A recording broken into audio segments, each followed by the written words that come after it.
Hello friends, welcome to JS Jaga world. எல்லோரும் எப்படி இருக்கீங்க? நல்லா இருக்கீங்களா?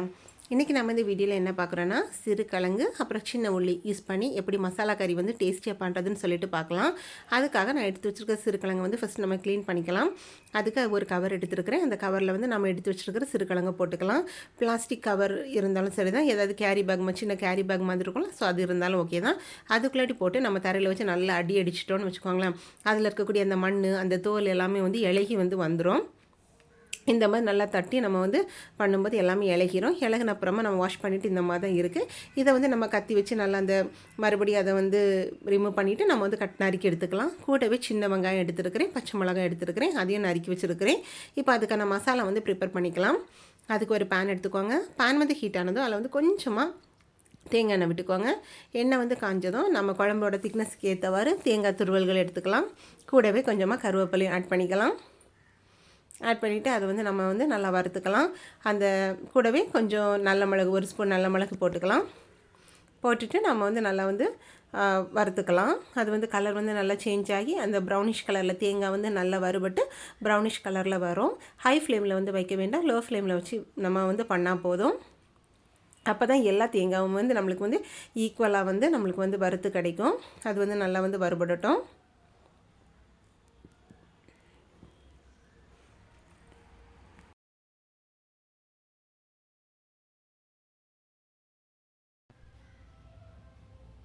நாம் வந்து இதை லோ ஃப்ளேமில் வச்சு வறுக்க அதோட கலர் சேஞ்ச் ஆகி ப்ரௌனிஷ் கலரில் வருது.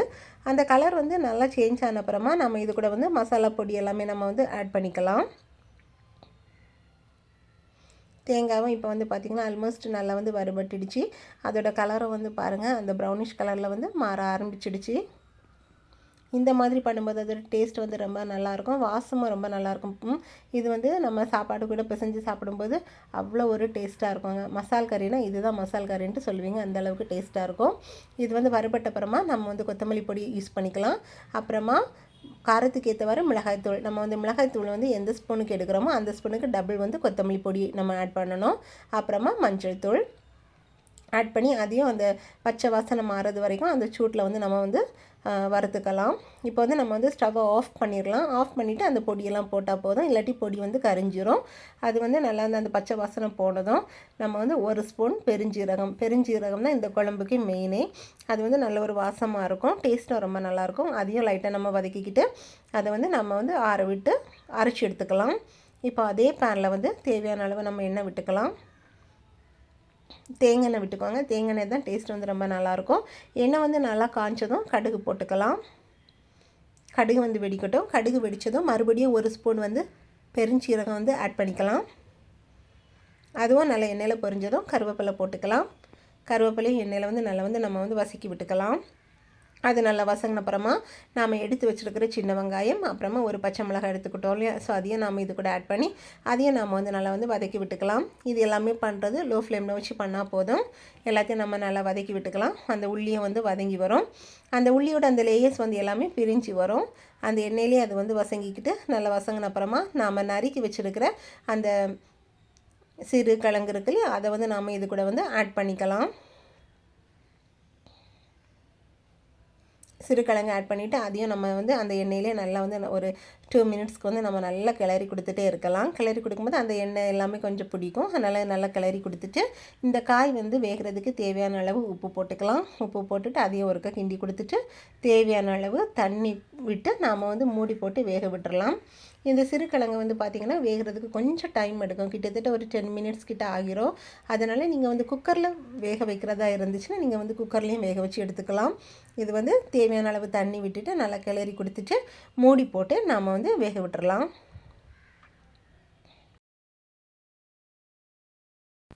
நாம் அப்பப்போ இதை வந்து ஓப்பன் பண்ணி பார்த்துக்கலாம். இப்போ வந்து ஓப்பன் பண்ணி பார்க்கலாம்.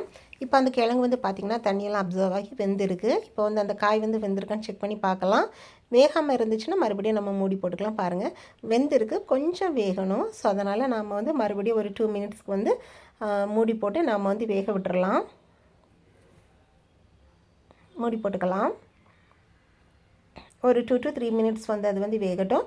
அப்புறமா நம்ம வந்து ஓப்பன் பண்ணி பார்த்துட்டு அதுக்கு தேவையான மசாலாலாம் நம்ம வந்து ப்ரிப்பேர் பண்ணி அரைச்சி வச்சுருக்கோம் இல்லையா, அந்த மசாலா வந்து நம்ம வந்து இது கூட ஆட் பண்ண வேண்டியது தான்.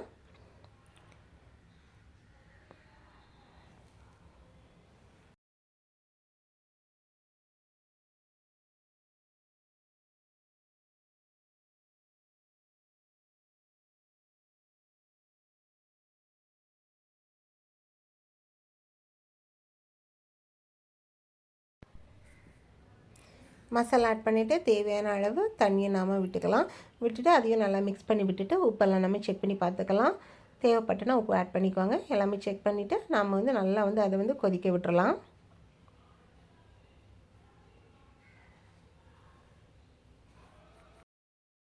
மூடி போட்டு நம்ம வந்து அதை வந்து நல்லா கொதிக்க விட்டுருவோம். நல்லா வந்து கொதி வந்த அப்புறமா நம்ம வந்து பார்க்கலாம். இப்போ வந்து ஒரு 5 மினிட்ஸ்க்கு அப்புறமா நம்ம வந்து ஓப்பன் பண்ணி பார்க்கலாம். நல்லா வந்து கொதி வந்துடுச்சு. அந்த நம்ம வந்து விட்ட தண்ணியோட திக்னஸும் வந்து நல்லா கொஞ்சம் குறைஞ்சி கொஞ்சம் கெட்டியாக வந்திருக்கு. நீங்கள் வந்து உங்களோட குழம்பு வந்து எவ்வளோ திக்னஸுக்கு வேணுமோ அந்த திக்னஸுக்கு ஏற்றவாறு நீங்கள் வந்து கொதிக்க வச்சு இறக்கிக்கலாம். நல்ல ஒரு வாசமாகவும் இருந்துச்சு. சாதத்து கூடலாம் வச்சு சாப்பிடும்போது டேஸ்ட் வந்து ரொம்ப நல்லாயிருக்கும். நீங்களும் ட்ரை பண்ணி பாருங்கள். கிடைக்கும்போது எந்த ஒரு பொருளாலும் சரி தான், நம்ம வந்து கிடைக்கும்போது அதை வாங்கி இந்த மாதிரி நம்ம பயன்படுத்திக்கிறது ரொம்ப நல்லது. ஏன்னா ஒவ்வொரு சீசனில் கிழங்கு வந்து பொறுத்த வரைக்கும் சீசனுக்கு ஏற்றவாறு தான் கிடைக்கும். ஸோ கிடைக்கும்போது வாங்கிக்கோங்க. இந்த மாதிரி வாங்கிட்டு நீங்கள் இந்த மாதிரி ட்ரை பண்ணி பாருங்கள். டேஸ்ட்டு வந்து ரொம்ப நல்லாயிருக்கும். இந்த வீடியோ உங்களுக்கு பிடிச்சிருந்துச்சுன்னா மறக்காமல் லைக் பண்ணுங்கள், ஷேர் பண்ணுங்கள், கமெண்ட் பண்ணுங்கள். சேனலை சப்ஸ்கிரைப் பண்ணிக்கோங்க. பக்கத்தில் இருக்கக்கூடிய பெல் ஐக்கானையும் கிளிக் பண்ணிக்கோங்க. இப்போ இது வந்து நல்லா வந்து வெந்தப்புறமா நாம் வந்து அதை வந்து தனியாக ஒரு பாத்திரத்தில் வந்து நம்ம வந்து மாற்றிக்கலாம். தனியாக மாற்றினப்புறமா நம்ம வந்து தேங்காய் எண்ணெய் இல்லை கடுகு அப்புறமா கருவேப்பிலை காஞ்ச மிளகாலாம் போட்டு நம்ம தாளித்து கொட்டும்போது இன்னொரு வாசமாக இருக்கும். டேஸ்ட்டாக ரொம்ப நல்லாயிருக்கும். நீங்களும் ட்ரை பண்ணி பாருங்கள். Thank you friends. தேங்க்யூ ஃபார் வாட்சிங்.